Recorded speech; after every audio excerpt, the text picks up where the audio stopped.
ମମତାରେ ଭରା ପବିତ୍ର ଶିକୁଳି ବାନ୍ଧି ରଖିଥାଏ ଯାଇନା ମୁକୁଳି ସଭିଙ୍କ ହୃଦୟରେ ରହି। ଦୟା କ୍ଷମା ସ୍ନେହ ଶ୍ରଦ୍ଧାରେ ନିପୁଣ ସେହି ମୋ ମମତାମୟୀ। ଅତି ଆପଣାର ସ୍ନେହ ବଳା ସ୍ୱର ଶୁଣିଥିଲି କାନେ ଦିନ ରାତି ତାର ଭୁଲିକି ପାରିବି ମୁହିଁ। ମକାନ୍ଦଣା ଶୁଣି ଚିହିଁକି ଉଠଇ ସେହି ମୋ ମମତାମୟୀ।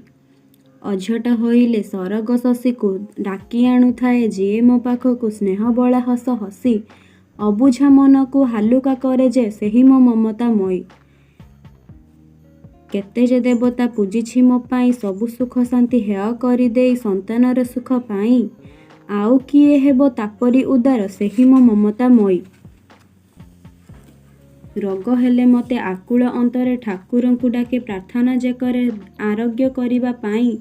ଡାକ୍ତର ବୈଦ ସଭିଙ୍କୁ ଜଣାଏ ସେହି ମୋ ମମତାମୟୀ। ନିଦରୁ ଉଠାଇ ମୁହଁ ଧୋଇ ଦେଇ ପାଠ ପଢ଼ିବାକୁ କହେ ଯେ ଆଦରି ଭବିଷ୍ୟତ କଥା ଭାବି। ଅନିଦ୍ରା ହୋଇ ଯେ ଜଗି ବସିଥାଏ ସେହି ମୋ ମମତାମୟୀ।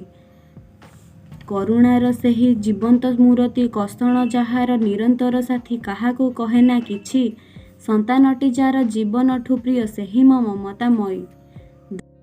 10 ମାସ 10 ଦିନ ଗର୍ଭେ ଧରି ଏନ୍ତୁଡ଼ି ଶାଳରୁ ଏଡ଼ୁଟିଏ କରି ସହିଅଛି କେତେ କଷ୍ଟ। ଦୁଃଖ ଦେବୁ ନାହିଁ କେବେ ତା ମନରେ ସେହି ମୋ ମମତାମୟୀ।